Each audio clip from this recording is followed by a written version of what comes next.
ધોરણ 11 મેથ્સમાં chapter number 1 ગણ. તો આ ચેપ્ટરમાં બધા ટોપિક પતી ગયા છે. ગઈકાલના ટોપિકની વાત કરીએ તો સ્વાધ્યાય કર્યું અને પૂરક ગણ એને સમજ્યા, બરાબર. તો આપણે પૂરક ગણને એકવાર યાદ કરી લઈએ. તો ગણ એનો પૂરક ગણનો સંકેત છે એ ડેશ. એનો પૂરક ગણ એ ડેશ. અને એ ડેશમાં કયા ઘટકો હોય છે? જે યુમાં હોય પરંતુ એમાં ન હોય તેવા તમામ ઘટકોથી બનતો ગણ એટલે ગણ એનો પૂરક ગણ. અને તેને શાના વડે દર્શાવાય? એ ડેશ વડે. હવે આપણે આ એ ડેશને લખવું હોય તો આપણે લખી શકીએ કે એક્સ, જ્યાં એક્સ એ યુમાં છે પરંતુ એક્સ ક્યાં નથી? એમાં નથી. એટલે કે એમાં ન હોય તેવા યુના ઘટકોથી બનતો ગણ. ક્લિયર છે? એના પછી એ માઇનસ બીનું એક સૂત્ર આગળ આપણે જોયેલું, એ માઇનસ એ છેદ બી. અને ગઈકાલે બીજું કયું સૂત્ર જોયું એ માઇનસ બીનું?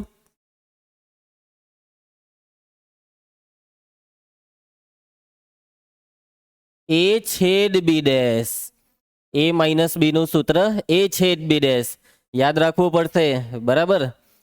ચાલો, તો આ વસ્તુ આપણે ગઈકાલે જોઈ. પૂરક ગણના ગુણધર્મ પછી જોયા. પહેલો ગુણધર્મ એ યોગ એ ડેશ યુ, એ છેદ એ ડેશ ફી. કઈ કોમન ની આવે? છેદ છે. એના પછી phi dash U, U dash phi. દ્વિપૂરક ગણ એ ડેશ નો ડેશ એ પોતે ડ મોર્ગન એ યોગ બી આખાનો ડેશ બરાબર એ ડેશ છેદ બી ડેશ અને એ છેદ બી આખાનો ડેશ એ ડેશ યોગ બી ડેશ. તો આટલા છે પૂરક ગણના ગુણધર્મ. ઓકે, ચલો આગળ વધીએ. હવે આપણે આજે સ્ટાર્ટ કરીશું સ્વાધ્યાય. સ્વાધ્યાય 5.1 સોરી 1.5 1.5 પ્રશ્ન 1. યુ આપેલો છે, એ બી ને સી આપેલા છે અને આ બધી વસ્તુ આપણે એક એક કરીને શોધવાની છે. તો ચાલો શોધી નાખીએ. તો પહેલામાં માંગેલું છે એ ડેશ. નંબર 1 એ ડેશ બરાબર. ચાલો એ ડેશ 1 2 3 4 ને કરો 5 6 7 8 9. એના પછી સેકન્ડ છે બી ડેશ 2 4 6 8 ને કરો 1 3 5 7 9. એના પછી ત્રીજું માંગેલું છે એ યોગ સી આખાનો ડેશ. ડાયરેક્ટ નહીં શોધાશે, પહેલા તમારે એ યોગ સી શોધવું પડે. ચલો એનો ને સી નો યોગ કરો 1 2 3 4 5 6. અને હવે એનો ડેશ કરો એ યોગ સી આખાનો ડેશ કરો યુ માંથી 1 થી 6 ને 7 8 9. સિમ્પલ એકદમ. ચલો એના પછી નંબર 4. હવે એ યોગ બી આખાનો ડેશ એટલે પહેલા એ યોગ બી શોધો. એ યોગ બી 1 2 3 4 6 8 ને કરો હવે એને યુ માંથી એ યોગ બી નો ડેશ 1 2 3 4 નીકળી ગયું 5 7 ને 9. ચાલો એના પછી નંબર 5 એ ડેશ નો ડેશ. એ તો ખબર જ છે આપણને, એ ડેશ નો ડેશ શું આવે? એ પોતે. હવે એ ડેશ ઓલરેડી શોધેલું છે તો એ ડેશ નો ડેશ એટલે 5 6 7 8 9 ને યુ માંથી કરીએ તો હું આવી જાય 1 2 3 4 5. અને આ 1 2 3 4 5 નો મતલબ એ પોતે. ઓકે, 5 નહીં આવશે, 1 2 3 4 એટલે એ પોતે. ખ્યાલ આવશે? જોયું? એના પછી બી માઇનસ સી આખાનો ડેશ. બી માઇનસ સી પહેલા બોલો. ચાલો નકુલ બી માઇનસ સી 2. પછી 4 નીકળી ગયો, 6 બી નીકળી ગયો ને કોણ રહી ગયું?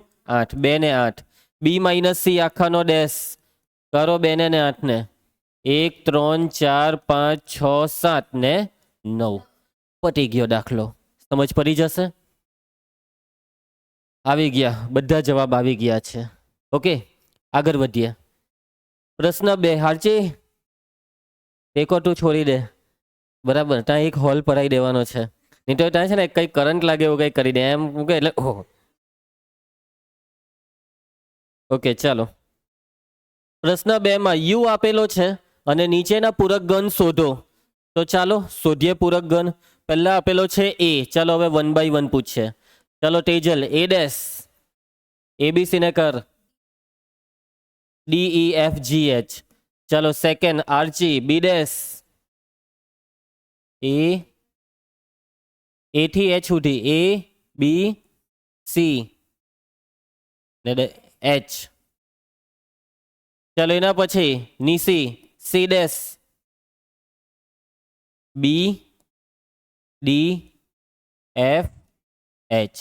નકુલ D ડેશ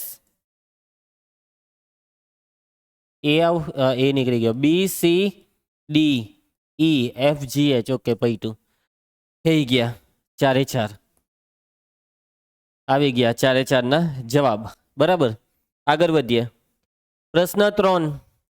પ્રાકૃતિક સંખ્યાઓના ગણને સાર્વત્રિક ગણ તરીકે લઈ નીચેના ગણના પૂરક ગણ શોધો. સાર્વત્રિક ગણ કયો લેવા કીધો? પ્રાકૃતિક સંખ્યાનો ગણ લેવા કીધો. એટલે કે રકમમાં કેવું કહેવા માંગે છે કે અહીં u બરાબર શું? તો u બરાબર n. ચાલો હવે આ કેટલા દાખલા છે? 10 દાખલા છે. 10 માં શું મેળવવાનું છે? પૂરક ગણ. એટલે આપણે રકમને કંઈક નામ આપીને શરૂઆત કરીએ કે આ ગણ છે તેને એ નામ આપ્યું. હવે આપણે શોધવાનો છે એ ડેશ. હવે જો ડાયરેક્ટ લખાતું હોય તો ડાયરેક્ટ લખવાનું, કેમ કે આ ગુણધર્મમાં છે.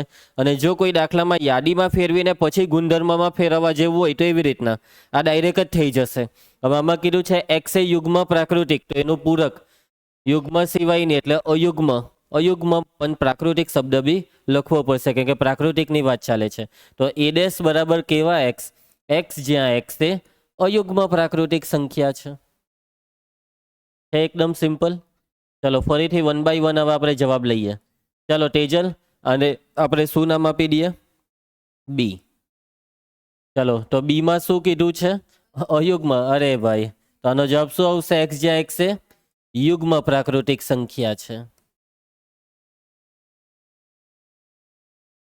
ચાલો એના પછી આર્ચી, આમાં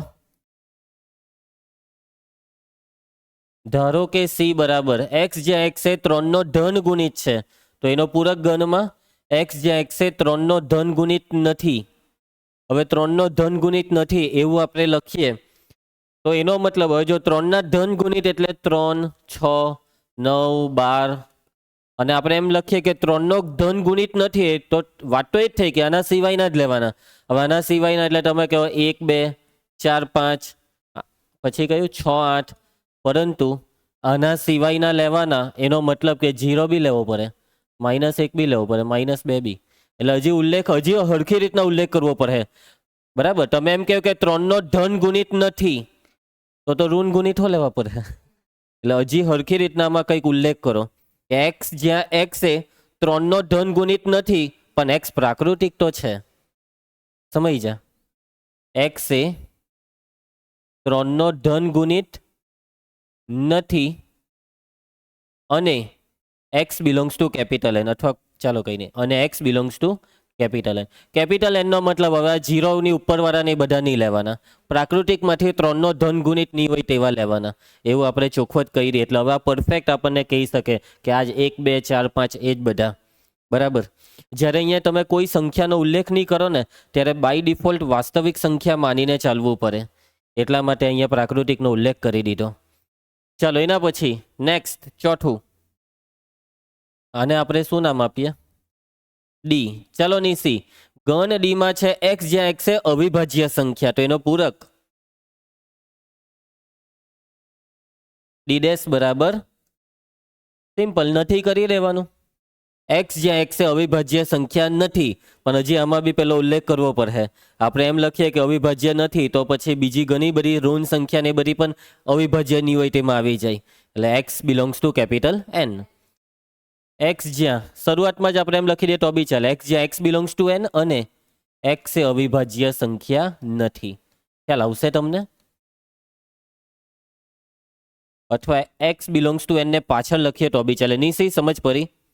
ચલો નકુલ, નેક્સ્ટ પાંચમું. ધારો કે ઈ બરાબર, ઈમાં શું છે?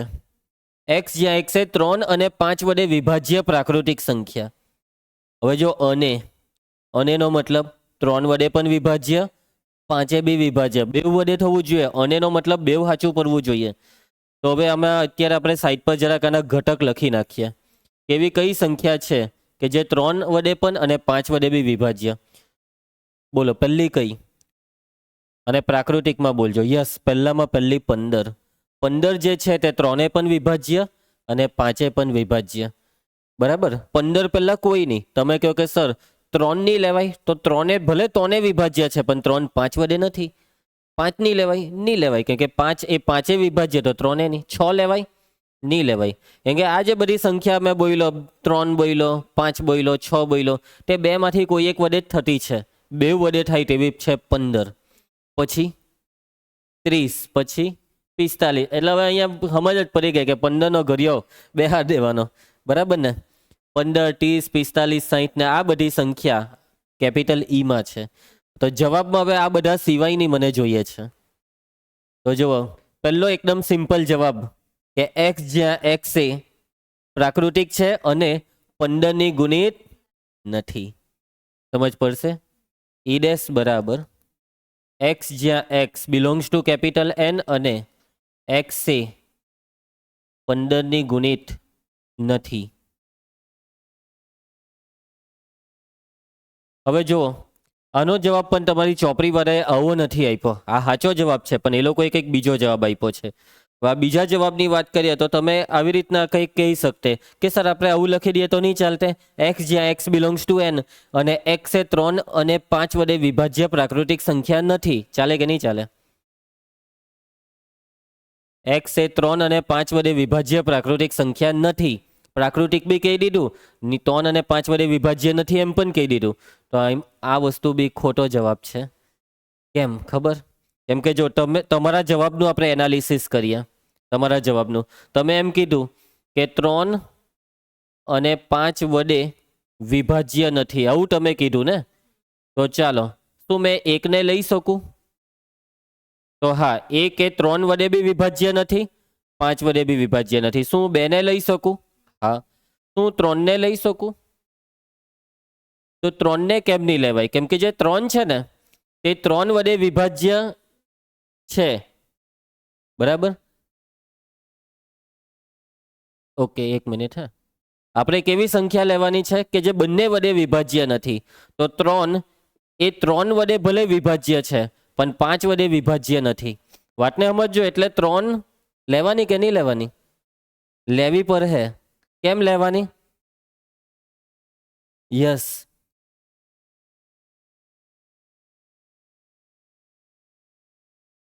નહીં, ઉભા રહ્યો. ફરીથી રિસ્ટાર્ટ. આપણે એવી સંખ્યા લેવાની છે કે જે 3 બી વિભાજ્ય નહીં હોય ને 5 બી વિભાજ્ય નહીં હોય, 2 વડે વિભાજ્ય નહીં હોય તેવી લેવાની. હવે 3 એ 5 તો વિભાજ્ય નથી, પણ 3 તો વિભાજ્ય છે ને, એટલે 3 ને નહીં લેવાય. સમજ પડે મારી વાતમાં? અનેનો મતલબ 2 સાચું પડવું જોઈએ. આપણે જે લખીએ તે 2 વડે ની જ વિભાજ્ય હોવી જોઈએ. હું 3 ને નહીં લખી શકું, કેમ કે 3 એ 5 માટે તો વિભાજ્ય નથી, પણ 3 એ 3 વિભાજ્ય છે. પછી 3 પછી 4 લેવાય? હા. પછી 5 લેવાય? નહીં લેવાય, કેમ કે 5 તો વિભાજ્ય થઈ ગઈ ને. પછી 6 લેવાય? 6 એ 3 વિભાજ્ય થઈ ગઈ, નહીં લેવાય. પછી 7 લેવાય? હા. 7 એ 2 વડે નથી. ટૂંકમાં જે 2 વડે નથી તેવી બોલવાની. 8 લેવાય? 8 એ શું 2 વડે નથી? હા, 2 વડે નથી. 9 નહીં લેવાય. મતલબમાં આપણો જવાબ આવો હું જોઈતો હતો કે ભાઈ પહેલાં તો 1 થી 14 સુધી બધી આવી જોઈતી હતી, પછી 15 ને કરી નાખવાની, પછી 16 થી 29 સુધીની. એવો જવાબ તો નહીં આવ્યો. 1, 2 પછી 3 આવવો જોઈતો હતો ડેશમાં, આમાં નહીં આવ્યો. સમજ પર હે વાતમાં? એટલે આ જવાબ ખોટો કેમ પડે છે? આનું કારણ શું ખબર? અહીંયા શબ્દ જે છે ને અને, તે છે આનું કારણ. અહીંયા જો તમે અનેની જગ્યાએ અઠવા લખી દેવ, શું લખી દેવ? અઠવા, તો હવે સાચું પડી જાય. હવે જોજો, હવે શું 1 એ 3 કે 5 વડે વિભાજ્ય નથી? ના, નથી, એટલે લેવાની. હવે અઠવાનો મતલબ કોઈ એક સાચું પડે તો બી લેજો. અનેનો મતલબ 2 સાચા પડે તેને લેવાના. હવે 2 ને લેવાય? હા. 2 એ 3 બી વિભાજ્ય નથી, 5 બી નથી. 3 ને લેવાય? તો 3 એ શું 3 વિભાજ્ય નથી? નહીં છે. એટલે આનું 3 વડે ખોટું પડ્યું, પણ 5 વડે તો વિભાજ્ય નથી ને, એટલે 5 માટે સાચું પડ્યું. અને અઠવાનો મતલબ કોઈ એકમાં બી સાચું પડે તો લેવું જ પડે. પછી 4 ને લેવાય? હા. 5 ને? 5 એ 5 વડે ભલે વિભાજ્ય થઈ ગઈ, પણ 3 તો નથી થઈ ને, એટલે 5 ને લેવાની. મતલબમાં અહીંયા શબ્દ અનેની જગ્યાએ અઠવા થઈ જાય. જો તમે વિધાનને નેગેટિવ બનાવો, છેનું નથી કરો ને, ત્યારે ગણિતમાં ગુજરાતી ભાષામાં છેનું નથી થઈ ગયું એટલે થઈ ગયું નથી, પણ આ મેથ્સ છે. અને મેથ્સ એવું કહે કે અને જ્યાં હોય ને ત્યાં નકારાત્મક કરીએ તો અનેનું અઠવા કરવાનું, અઠવાનું અને કરવાનું. આ તમારે યાદ રાખવું પડે પૂરક ગણમાં. આર્ચી, અને જો અહીંયા અનેનો અઠવા નહીં કર્યું ને અને જ રાખીને મૂકી દીધું તો આ એક અને ના લીધે તમારો માર્ક કપાઈ જશે, સીધો 1 માર્ક. કે 1 માર્કમાં જ પૂછાય આ બધી વસ્તુ. એક લીટીના જવાબમાં કંઈ 2 માર્ક તો થોડા હોય કે 3 માર્ક. આવતીકાલે એક્ઝામ છે ને, આવતીકાલે આપણી આ ચેપ્ટરની એક્ઝામમાં બધું 1 માર્કનું જ છે. કેટલું 20 માર્કનું પેપરમાં તો બધું એક માર્કનું જ બધું દેખાશે. કે આ ચેપ્ટરમાં લાંબુ છે જ. હું તમે જોયું કંઈ લાંબા દાખલા જોવા મળેલા? આર્ચી તું એ જોયા નહીં ને? આર્ચી કંટ્રોલ કર, હવે એનર્જી લાવ. બરાબર છે? 4-5 ઊંડા શ્વાસ લઈ લે ચાલ ઝડપથી, અને પછી મગજની અંદર ઓક્સિજન ભર. ચાલો દક્ષ, કેમ આજે તું મોરો આવ્યો? હા, શું થયું? ઘરે ગયેલો? એ તો ઘરે જવાનું જ હોય ને, એમાં શું થયું? પેલા રોજ સ્કૂલેથી ડાયરેક્ટ આવે તો આજે 2 વાગે છું તો કેમ? સ્વાગત ખવડાવ્યું કે નહીં કઈ? તો શું કરવા ગયેલો તું? ફિક્કું સ્વાગત. ચાલો ભાઈ, એટલે અહીંયા અઠવામાં એક જવાબ આપણે લખી દઈએ છીએ કે ભાઈ ઈ ડેશ બરાબર એક્સ, જ્યાં એક્સ પ્રાકૃતિક તો હોવો જોઈએ, સાથે સાથે અહીંયા તો અને જ આવશે, અને એક્સ એ 3 અથવા 5 વડે વિભાજ્ય નથી. પ્રાકૃતિક શબ્દ નહીં લખશું તો ચાલશે, કેમ કે અહીંયા લખાઈ ગયો છે. ક્લિયર? ચાલો આગળ વધીએ. નેક્સ્ટ, હવે એના પછી ઓકે 5 પછી 6 રહ્યો. ચાલો નિશી, શું નામ આપવાનું આને? એફ. ચાલ નકુલ, આનો જવાબ તો તું આપ્યો નહીં, હવે આનો આપી દે. એક્સ જ્યાં એક્સ એ પૂર્ણ વર્ગ છે, આનો પૂરક લખાવ. એક્સ જ્યાં એક્સ એ પૂર્ણ વર્ગ છે એનું કરી દેવ નથી, પણ હાથે એક શબ્દ બીજો કયો? પ્રાકૃતિક. એક્સ જ્યાં x belongs to capital N અને એક્સ એ આરજી એક્સ એ પૂર્ણ વર્ગ નથી. ચાલો આરજી, તો રાતના ઊંઘ આવે તો કેવી રીતના કંટ્રોલ કરે? હા, જાગી જાય કઈ બી કરીને એમ, બસ રાતના ઊંઘ જ નહીં આવે તને? તો ચાલ અત્યારે જાગવાની ટ્રાય કર. અત્યારે પૂરેપૂરી ટ્રાય કર, રાતના જેવી ટ્રાય કરે એવી. ચાલો દક્ષ બેટા, પૂરક ગણ શોધવાનો છે. એક્સ જ્યાં એક્સ એ પૂર્ણ ગણ નથી, આ તો પેલા જેવું જ થયું. હું આવે આનો જવાબ? G dash. બોલ દક્ષ. એક્સ જ્યાં x belongs to capital N અને એક્સ એ પૂર્ણ ગણ નથી, એટલે કે પૂર્ણ ગણ ન હોય તેવી તમામ સંખ્યા આવી જશે, પણ એ બી પ્રાકૃતિક માંથી જ. ચાલો તેજલ, એક્સ જ્યાં એક્સ વત્તા 5 બરાબર 8, તો આનું શું આવશે? સૌથી પહેલા ને નામ શું આપીએ? જી પછી એચ. ચાલ એચ ડેશમાં હજુ આના જવાબ તમે ઘણા બધા લખી શકો. પહેલા તો તમે આ સમીકરણ ધારો તો ઉકેલી શકો, અને ઉકેલીએ તો 8 માંથી 5 જાય તો 3 આવશે. તો એનો મતલબ કે એચમાં ખાલી એક જ સંખ્યા છે 3, તો આપણે એચ ડેશમાં 3 સિવાયની બધી જ પ્રાકૃતિક લેવાની. એટલે કે તમે અહીંયા એચ ડેશનો જવાબ પહેલો લખી શકો છો n-3. ઓકે, આ એકદમ સિમ્પલ અને દેશી જવાબ. બીજો જવાબ લખવો હોય તો એક્સ જ્યાં એક્સ એ પ્રાકૃતિક છે અને એક્સ એ 3 નથી, કંઈક આવો ગુણધર્મ બનાવ્યો કે પ્રાકૃતિકમાં 3 સિવાયની. હજી ત્રીજો જવાબ બતાવું. એચ ડેશ બરાબર ત્રીજા જવાબમાં આ સમીકરણ બી ઉકેલવાનું છોડી દો, ખાલી અહીંયા નોટ ઇક્વલ પાડી દો કે એક્સ જ્યાં, હવે નોટ ઇક્વલ પાડીએ તો બી અહીંયા ઉલ્લેખ તો કરવો પડે. એક્સ બિલોંગ્સ ટુ એન અને એક્સ વત્તા 5 નોટ ઇક્વલ ટુ 8. અહીંયા જે જવાબ તમારી ચોપડીમાં આપેલા છે ને તે આ જવાબ છે મારા હિસાબે. અહીંયા કેમ એક્સ બિલોંગ્સ ટુ એન લખવું પડ્યું આમાં બી? કેમ કે આપણે એમ લખીએ એક્સ વત્તા 5 નોટ ઇક્વલ ટુ 8, તેનો મતલબ એવો જ થયો કે આપણે એવું કહેવા માંગીએ છીએ કે એક્સ એ 3 સિવાયનો છે, પણ 3 સિવાયનો તો પછી એવું કોઈ બી એમ થઈ જશે, એટલે ઉલ્લેખ કર્યો પ્રાકૃતિકનો. બરાબર, પ્રાકૃતિકની વાત બધામાં કરવી જ પડશે. ચાલો સેમ એના જેવા જ છે આ પેલો બી બાજુવાળો. તો ધારો કે અને નામ હવે એચ પછી શું આવે? આઈ. ધારો કે આઈ બરાબર, ચાલો તો આઈ ડેશ. હવે આને જો ઉકેલીએ તો 9 માંથી 5 જાય તો 4, 4 ના અડધા 2, એટલે કે 2 સિવાયની પ્રાકૃતિક. આ એક લખી શકાય. પછી બીજો એક આવી રીતના બી લખી શકાય, X belongs to N and X not equal to 2. અને ત્રીજો જવાબ આ. તો ત્યાં ચોપડીમાં જે જવાબ છે એ હું અત્યારે લખી કરું છું કે એક્સ જ્યાં એક્સ બિલોંગ્સ ટુ એન અને આ જે સમીકરણ છે તેમાં ઇક્વલની જગ્યાએ નોટ ઇક્વલ.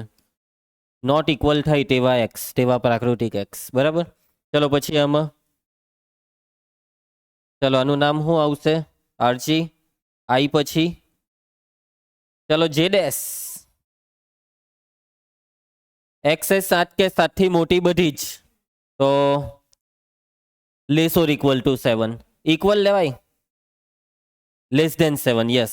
જે ડેશ બરાબર. અહીંયા બી લેસ ધેન 7 માં બી પ્રાકૃતિકનો ઉલ્લેખ કરવો પડે કે? 7 કરતા નાનીમાં પછી 0, -1, -2 લેવાઈ ગયું તો નહીં ચાલે ને. એક્સ જ્યાં એક્સ બિલોંગ્સ ટુ એન અને એક્સ સ્ટ્રિક્ટલી લેસ ધેન 7. અને બીજો જવાબ જો લખવો હોય તો જે ડેશ બરાબર આ જ રીતે એક્સ જ્યાં x belongs to capital N. એટલે અહીંયા 2 વાર લખાઈ ગયું ને. એક્સ જ્યાં x belongs to capital N અને x is not greater or equal to 7. આ પણ ચાલી જાય. બરાબર છે. છેલ્લો બી સેમ એવો જ છે ભાઈ. હવે આમાં શું નામ આપશો? જે પછી કે. ચાલો કે ડેશ. તો આમાં ગ્રેટર ધનની જગ્યાએ નોટ ગ્રેટર ધન પાડી દે તો બી કામ ચાલી જશે. અથવા તમે આનું સાદું રૂપ આપી શકો. સાદું રૂપ રવા દઈએ. ચાલો નહીં ભાઈ, પટાવી દઈએ. એક્સ જ્યાં એક્સ બિલોંગ્સ ટુ એન અને 2x + 1 is not greater than 10. Greater ધનની જગ્યાએ લેસ ઓર ઇક્વલ કરી દેવ તો બી ચાલી જશે. ચાલો તો બધા જવાબ આપણે ફટાફટ જોઈ લઈએ. અને જવાબ ક્યાં ગયા?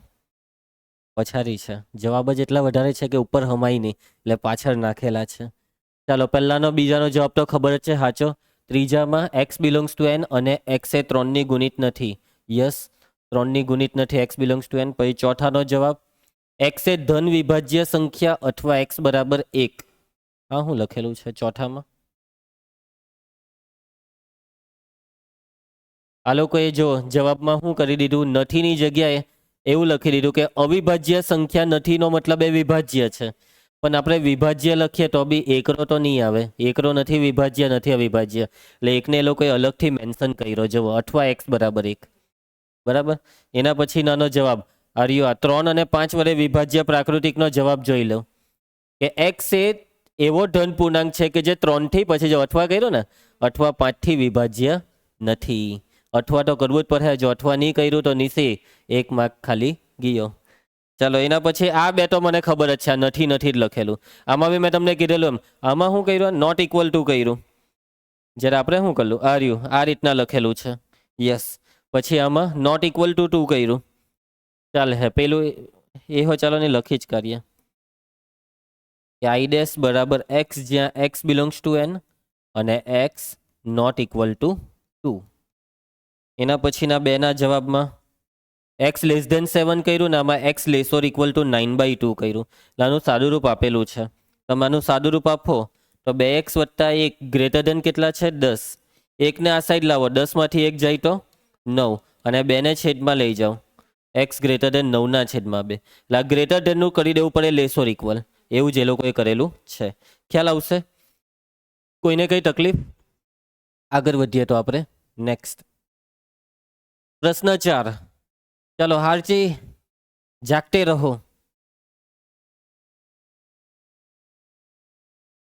હારજી હવે કંઈક દવા બવા કરાવી દઈએ તારા હારું. ઊંઘ નહીં આવે એની. ચાલે કે?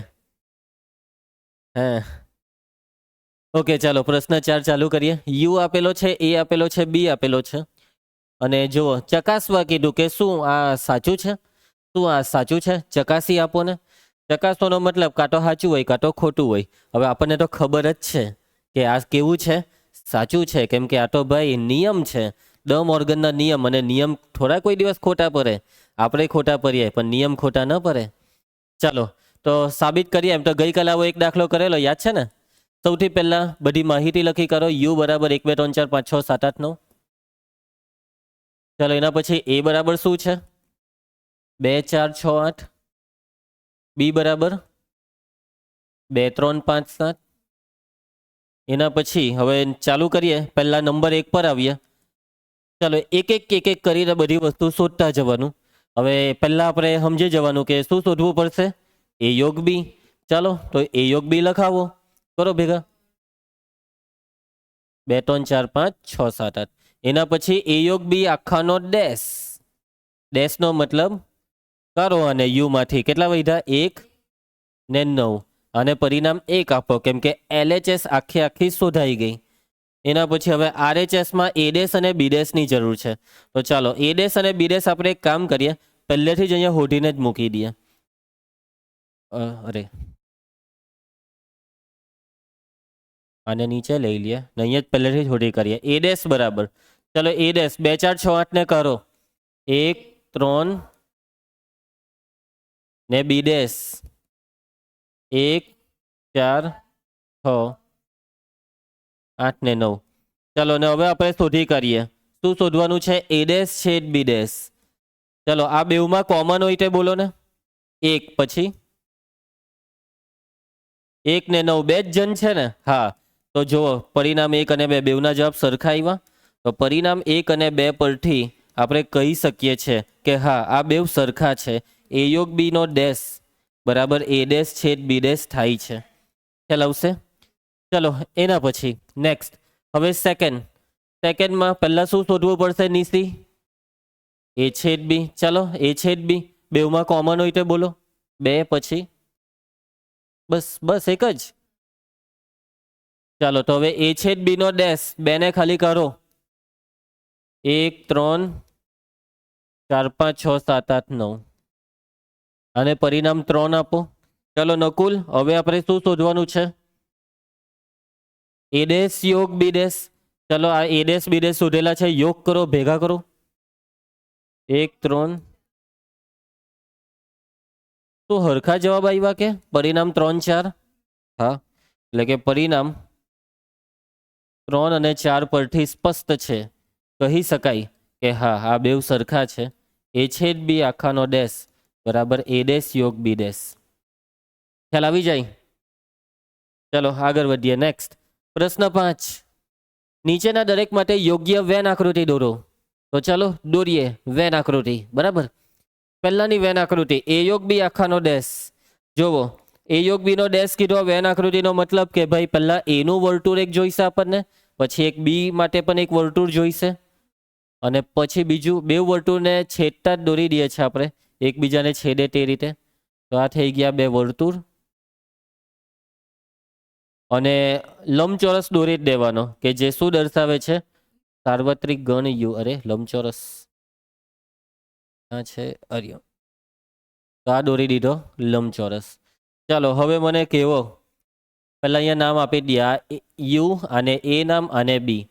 તો આ વેન આકૃતિમાં કયા ભાગને હાઇલાઇટ કરવું પડશે? કયો ભાગ?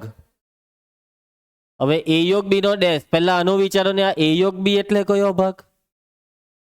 એ યોગ બી એટલે આર્યો આ ભાગ, અને આની અંદરનું બધું જ આટલું. આ જે મેં ડાર્ક કર્યું તે તો એ યોગ બી, અને એનો ડેશ એટલે બહારનો. યુ માંથી આને કાઢો, જેને ડાર્ક કર્યું તેને કાઢો, એટલે કે એ યોગ બી નો ડેશ એટલે આ બધો ભાગ. તમારે બસ સાઈડના અહીંયા લીટા મારી દેવાના છે. બરાબર છે? જરાક બી લીટો અંદર નહીં જવા દેતા, કે અંદરનો ભાગ લેવાનો નથી.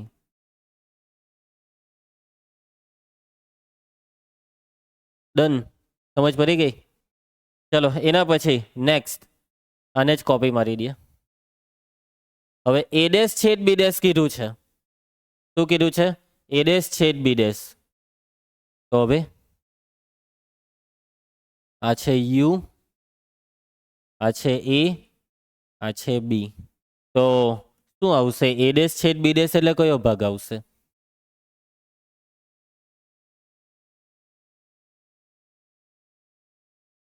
ચાલો સમજો હે. એ ડેશ એટલે કયો? એ ડેશ, એ ડેશ એટલે આ એ છે ને તેની બહારનો, ડેશનો મતલબ બહારનો ભાગ, એટલે કયો ભાગ? તો કે ભાઈ આ બધો ભાગ. જોજો હે, અહીંયાથી બી મેં લીટો કાઢ્યો. મેં આખું આ જે વર્તુળ છે તેની બહાર બધે લીટા નાખી દીધા. હવે બી ડેશ એટલે તો બી ડેશ નો મતલબ બી ની બહારનો ભાગ આ બી જોઈ લેજો. અને આ જે બી છે તેની બહારનો ભાગ અને બી ની બહારનો ભાગ બરાબર. આ બી ની બહારનો ભાગ એટલે મેં આ રીતના લીટા દોરું છું અત્યારે.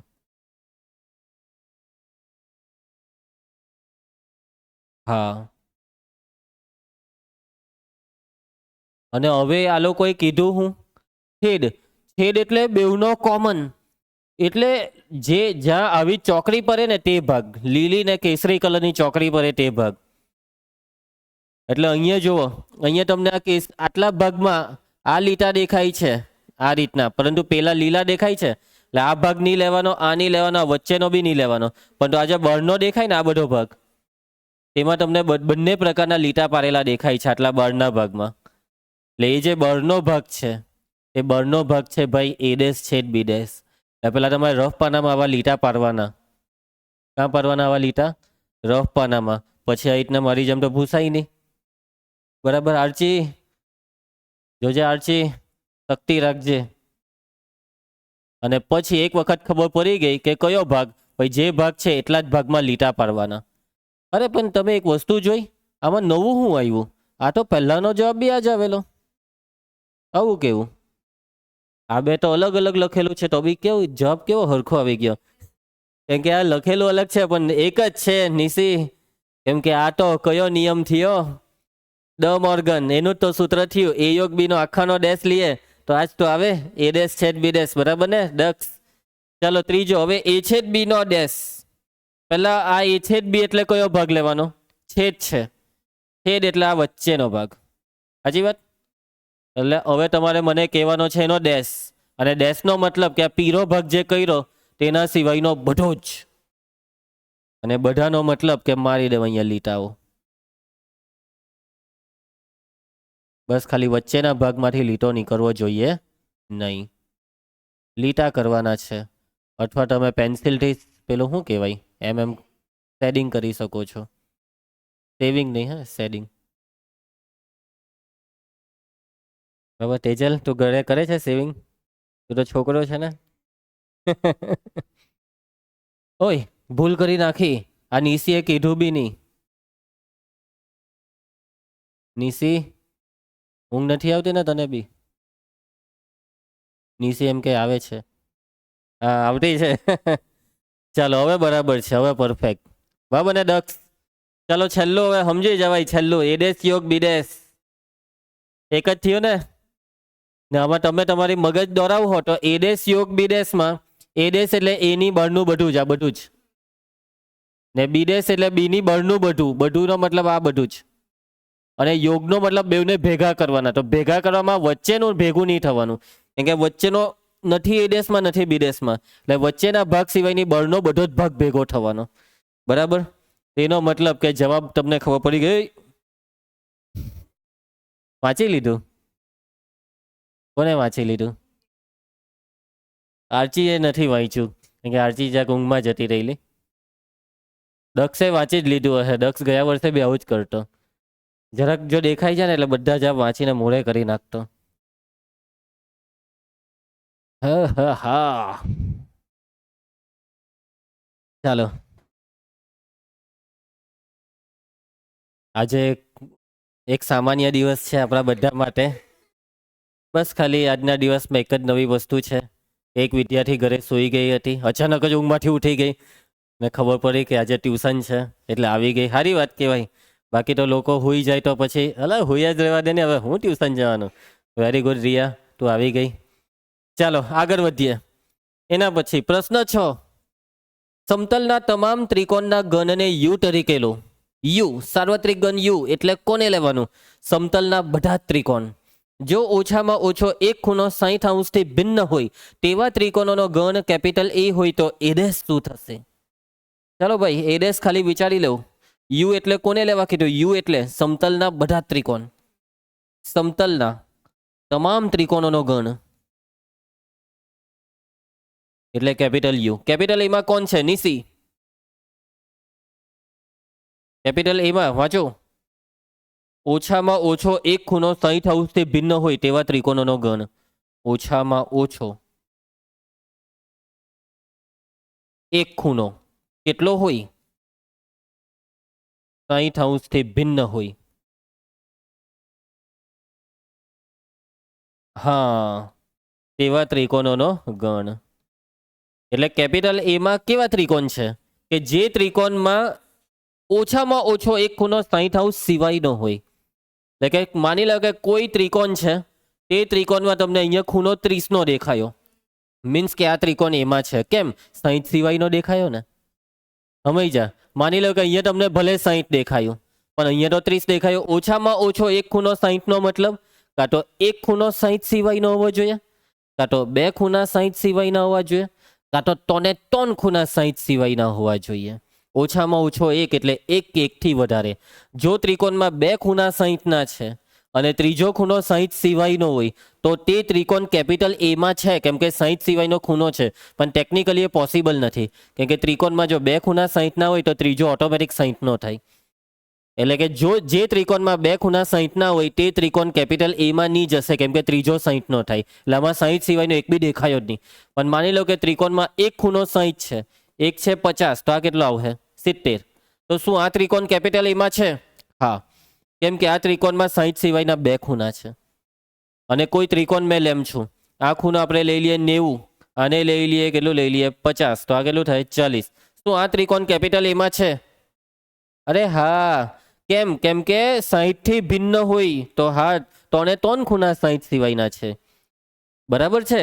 કેપિટલ એમાં કેવા ત્રિકોણ કે જે ત્રિકોણનો કોઈ એક ખૂણો 60 સિવાયનો, કોઈ બે ખૂણા 60 સિવાયના, કે 3 ખૂણા 60 સિવાયના, તો આ 3 60 સિવાયના છે. શોર્ટમાં એટલું જોવાનું, એક બી ખૂણો 60 સિવાયનો દેખાયો એટલે એ એમાં છે. બરાબર? આ જો 60 સિવાયનો દેખાયો, એમાં જા. 60 સિવાયનો દેખાયો, એમાં જા. આમાં 60 સિવાયનો કોઈ દેખાયો નહીં દેખાયો, આ એમાં નથી. બરાબર? આ જે ત્રિકોણ છે તે કેપિટલ એમાં નથી. હવે મને એ ડેશ લખાઈ દેજો ભાઈ. મેં બરાબર વિચાર્યું. એ ડેશમાં હવે બાકી કોણ રહ્યું? યસ. તો કેપિટલ એમાં કેવા ત્રિકોણ નથી જવાના કે જે ત્રિકોણના 3 ખૂણા 60 હોય તે જ નહીં જવાના.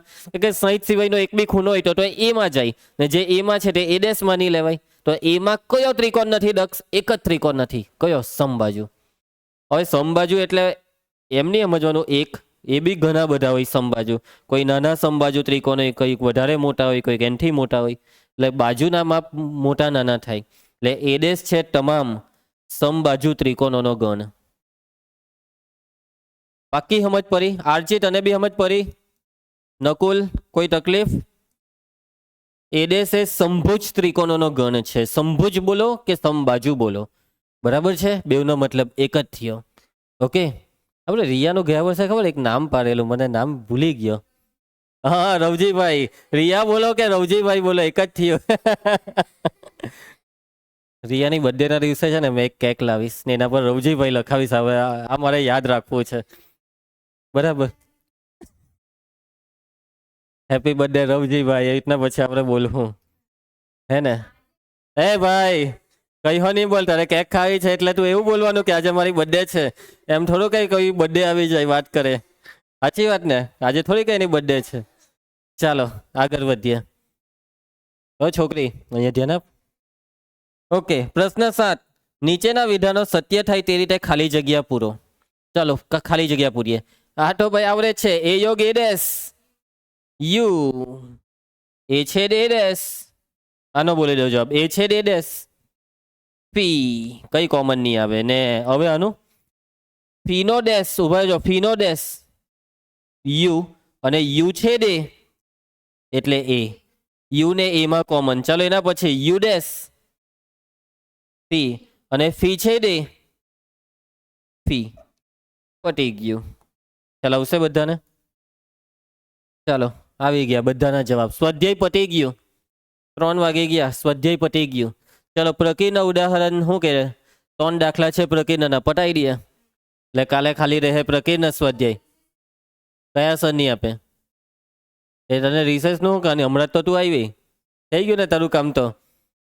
ચાલો આટલી મોટી રિસર્ચ લઈને આવી એટલે હવે રિસર્ચની તને તો કોઈ જરૂર છે નહીં, એમ કે આજે કઈ તારી બર્થડે થોડી છે કે બર્થડે ઉજવવાની છે. ચાલો પ્રકીર્ણ ઉદાહરણ 23. ચકાસો કે કેટેરેક્ટ શબ્દ લખવા માટેના જરૂરી મૂળાક્ષરો અને ટ્રેક્ટ શબ્દ લખવા માટેના જરૂરી મૂળાક્ષરોનો ગણ સમાન છે. મીન્સ કે આ બે ગણ સમાન છે તો બેવને હુરી કરો એટલે હરખા દેખાય તો સમાન, વાર્તા પૂરી.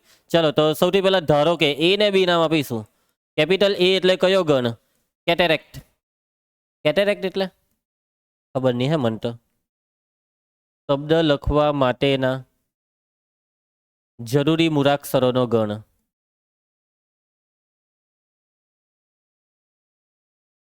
ચાલો તો લખાવવાના મૂળાક્ષર, ચાલો રવજીભાઈ.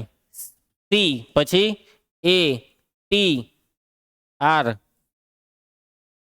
પૈટું પટી ગયું. ચાલો આજ જયેશને યાદ બહુ કરે તું હે એટલે તો જોઈ લીધું. ચાલો બી બરાબર ટ્રેક્ટ. ટ્રેક્ટ શબ્દ લખવા માટેના જરૂરી મૂળાક્ષરોનો ગણ. અને આ જે ગણ છે તેમાં કયા ઘટકો આવશે? બી બરાબર ટી, આર, એ ને સી. શું આ બે સમાન છે? હા, ચારે ચાર ઘટક બેમાં આગળ પાછળ છે પણ છે એટલે એ બરાબર બી. ચાલો નેક્સ્ટ. હવે આ જુઓ, -101 ગણના બધા જ ઉપગણોની યાદી બનાવો. અરે આ તો આપણને આવડે છે, સિમ્પલ. આમાં કેટલા ઘટક છે? 3 ઘટક. તો ઉપગણો કેટલા? 8. 2 નો ઘન 8. સૂત્ર યાદ છે ને, 2 ની m ઘાત. ચાલો -1, 0, 1 ના તમામ ઉપગણો. ચાલો પહેલા તો કયો લખી દેવાનો? પી. એના પછી -1, 0, 1. હવે ડબલ -1, 0, -1, 1 ને 0, 1. હવે ટ્રિપલ -1, 0 ને 1. 8 8 થઈ ગયા. હા, એમ તો આના જવાબની કંઈ જરૂર હતી નહીં. ચાલો છેલ્લું પ્રકીર્ણ ઉદાહરણ ફટાફટ જોઈ લઈએ. હવે આવે છે એકદમ ખતરનાક દાખલો. હવે ધોરણ 11 સાયન્સની ઓરિજિનલ શરૂઆત થાય છે. હવે મગજ શક્તિ માંગે તેવો દાખલો હવે આવ્યો. બરાબર ધ્યાન આપજો. સાબિત કરો કે જો એ યોગ બી બરાબર એ છેદ બી તો એ બરાબર બી. શું કહેવા માંગે છે આ રકમ? કે જો બે ગણોનો યોગ અને એ બેવનો છેદ જો આ બે હરખું થઈ જાય ને તો એનો મતલબ કે બેવ ગણ પોતે હરખા જ હોવા જોઈએ. તમને અહીંયા રકમમાં આપેલું છે કે ભાઈ એ યોગ બી અને એ છેદ બી સરખા છે. એ યોગ બી બરાબર એ છેદ બી આવું આપેલું છે અને પરિણામ 1 આપીએ. હવે કેવી રીતે સાબિત કરીએ કે ભાઈ એ અને બી બેવ સરખા થાય? સાબિત કરવાનો દાખલો. નોર્મલી 10મા ધોરણમાં આવા દાખલા તમને ત્રિકોણમિતિ ચેપ્ટરમાં ને પ્રમેયમાં ભૂમિતિમાં જ આવતા. હવે દરેક ચેપ્ટરમાં આવે સાબિતીના દાખલા. બરાબર છે? કયું આપી દે ને આ સાબિત કરો, પેલું સાબિત કરી દો, એ સાબિત કરી દો, તે સાબિત કરી દો, રવજીભાઈ સાબિત કરી દો. ચલો તો જોજો, તમે બે ગણને સમાન બતાવવા માંગો છો તો કેવી રીતના સાબિત કરશો? તો તમને એ અને બી ની કોઈ કિંમત આપી છે? ના, અહીંયા કોઈ કિંમત નથી આપી અને કિંમત લઈને દાખલો બી નહીં થાય કે ચાલો મેં એ બરાબર આ લઈ લેમ, બી બરાબર પેલું લઈ લેમ. જુઓ, મેં જે એ અને બી લીધા ને તેમાં આ બે હરખું થયું ને આવી ગયું એટલે દાખલો થઈ ગયો. ના ભાઈ ના. તમે જો ધારીને કોઈ ઉદાહરણ લઈને આ દાખલો કરશો તો આ દાખલો તે ઉદાહરણ માટે સાચો છે. પરંતુ આપણે એવું સાચું બતાવવાનું છે કે કોઈ બી રકમ હોય આ વસ્તુ સાચી પર હે. કોઈ બી રકમ. કઈ રકમ? કોઈ બી રકમ. તો ધ્યાન આપજો, બે ગણ સમાન ક્યારે થાય? તમે કહો સમાન ગણની વ્યાખ્યા કે એ અને બી બેવના ઘટકો જો સમાન હોય તો એ અને બી ને સમાન કહેવાય. હવે કંઈક બીજું યાદ કરો જે તમે આ ચેપ્ટરમાં ભણેલા કે એ બરાબર બી ક્યારે થાય? વ્યાખ્યા સિવાયની કોઈ બીજી એક વસ્તુ યાદ કરો, તમે ભણેલા છો. ચલો એક હિન્ટ આપી દઉં, ઉપગણ ટોપિકમાં ભણેલા છો? ના ના ના, ઉપગણ ટોપિકમાં શું ભણેલા? ખાલી ગણે દરેક ગણનો ઉપગણ છે એનું આની કઈ લેવા દેવા નથી. યાદ કરો, એ બરાબર બી તો અને તો જ. એ બરાબર બી તો અને તો જ. એ સબસેટ બી, બી સબસેટ એ. યાદ આવે? એના બધા જ ઘટક બીમાં અને બીના બધા ઘટક એમાં તો એ બરાબર બી નહીં બનેલા. તો અને તો નો મતલબ વાક્ય બેવ દિશામાં સાચું, લેફ્ટ ટુ રાઈટ બી સાચું, રાઈટ ટુ લેફ્ટ. એટલે કે જો તમારે એ અને બી ને સમાન બતાવવા હોય ને તો એનો મતલબ કે આ બે વસ્તુ બતાવવી પડે. એ સબસેટ બી બતાવો, બી સબસેટ એ બતાવો. હવે ચાલો પહેલા આપણે ટાર્ગેટ બનાવીએ એ સબસેટ બી ને. કેવી રીતના બતાવશો કે એ સબસેટ બી? એ સબસેટ બી નો મતલબ હું બતાવવું પડે કે એના બધા જ ઘટક બી માં છે. કેવી રીતના બતાવો કે એના બધા જ ઘટક બી માં છે? ઘટક તો છે નહીં આપણી પાસે, ઘટક તો છે નહીં આપણી પાસે. તો જુઓ, કેપિટલ એ માં જેટલા બી ઘટક હોય તે દરેક ઘટકને એક વ્યાપક નામ આપી દીધું અને એ નામ છે એક્સ. મેં કેપિટલ એ માંથી એક વ્યાપક ઘટક લીધો, જે ઘટકનું નામ એક્સ આપી દીધું. કઈ બીજું નામ આપે તો બી ચાલે, બરાબર છે. હવે મેં આ જે એક્સ લીધો ને, કેપિટલ એ નો ઘટક એક્સ, આ કેપિટલ એ નો કોઈ એક ઘટક નથી, આ વ્યાપક ઘટક છે. અને વ્યાપક ઘટકનો મતલબ કેપિટલ એ ના બધા જ ઘટકની વાત આવી ગઈ. હું એક્સ ની વાત કરીશ તો એનો મતલબ વાત કોની થવાની? કેપિટલ એ ના દરેકે દરેક ઘટકની વાત થવાની. એટલે આપણે અહીંયા ધારીશું કે ધારો કે એક્સ કેપિટલ એ માં છે, એક્સ બિલોંગ્સ ટુ કેપિટલ એ. હવે આપણે એવું બતાવવાનું છે કે આ જે એક્સ છે ને તે બી માં પણ છે. તો એનો મતલબ એવો સાબિત થઈ ગયો કે મેં એક્સ ને એ માંથી લીધો અને એક્સ એ બી માં ગયો તો એના બધા જ ઘટક બી માં છે. કેમ કે એક્સ એટલે એક ઘટક નહીં, એક્સ એટલે એના બધા જ ઘટક. એટલે એક્સ જો બી માં ગયો તો એના બધા ઘટક બી માં ગયા. કેવી રીતના આપણે એક્સ બિલોંગ્સ ટુ બી બતાવીએ? હવે એક્સ એ માં છે તો એનો મતલબ એક્સ બીજે ક્યાં છે? એમ નહીં કહી દેતા બી માં છે, એમ નહીં કહી દેતા, એ તો લાવવાનું છે. યુ માં તો હોય જ, યુ ને ગોળી મારો. હજી કંઈક બીજું વિચારો. એક્સ જો એ માં હોય તો એક્સ બીજે ક્યાં છે? એ કોઈ દિવસ નહીં હોય. એક્સ ડેશ ઘટકનો ડેશ થોડો કઈ લેવાનો હોય. બી ડેશ બી નહીં. જો સમજો, એક્સ જો એ માં છે ને તો એનો મતલબ કે એ સાથે હું કોઈનો બી યોગ કરું તેમાં બી એક્સ છે. તો હું એ સાથે કોનો યોગ કરું? કોઈ બાકી કોણ રહ્યો? બી જ બાકી રહ્યો. એટલે હું એક્સ સાથે બી નો યોગ કરીશ. જો એક્સ એ માં છે તો એક્સ એ યોગ બી માં છે જ. પરંતુ તમે જુઓ, એ યોગ બી એટલે કેટલા? એ છેદ બી. એટલે એ યોગ બી બરાબર મૂકી દીધું એ છેદ બી, પરિણામ એકની મદદથી. હવે આનો હું મતલબ થયો? એક્સ બિલોંગ્સ ટુ એ છેદ બી નો મતલબ કે એક્સ એ છેદ બી માં છે, પણ છેદમાં કોણ હોય?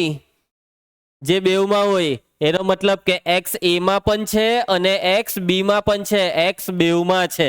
ગયો, એક્સ બી માં ગયો. એ જ તો જોઈતું હતું.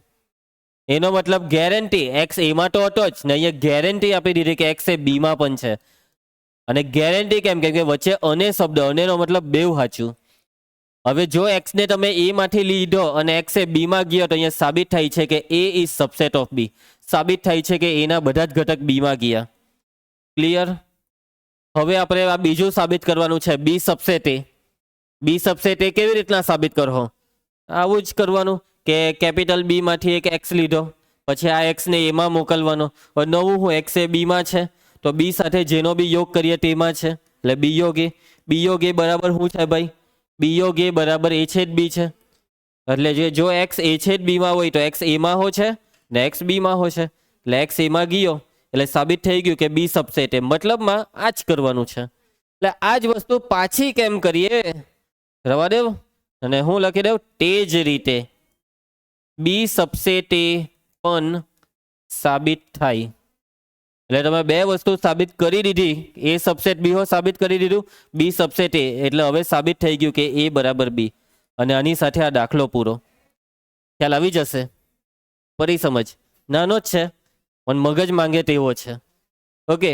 અને આવા સાબિતી વાળા દાખલા બે રીતે થતા હોય. એક તો આ એક્સ વાળી રીત કે ઘટકો ધારો, અહીંયાથી ત્યાં મોકલો, ત્યાંથી ત્યાં મોકલો ને એમ મોકલો ને તેમ મોકલો ને જ્યાં લઈ જવાનો છે ત્યાં પહોંચી ગયો એટલે સાબિત થઈ ગયો. અને બીજી આપણે જે આ ચેપ્ટરમાં અમુક સૂત્ર બી ભણેલા છે, યોગના છેદના બધા ગુણધર્મ, એની મદદથી બી થાય. તો એની મદદથી જે દાખલા કરવાના છે તે સ્વાધ્યાયમાં આવશે. ચાલો તો અહીંયા આપણે અટકીએ. પ્રકીર્ણ સ્વાધ્યાય અહીંયા પૂરું, પ્રકીર્ણ ઉદાહરણના 3 દાખલા પૂરા થાય છે. અને હવે આવતીકાલે પ્રકીર્ણ સ્વાધ્યાય ચાલુ પણ થઈ જશે, સાથે સાથે પતી પણ જશે. ઓકે, તો આવતીકાલે મળીએ. આવતીકાલે હોમવર્ક પણ ખાસ કરીને આવજો.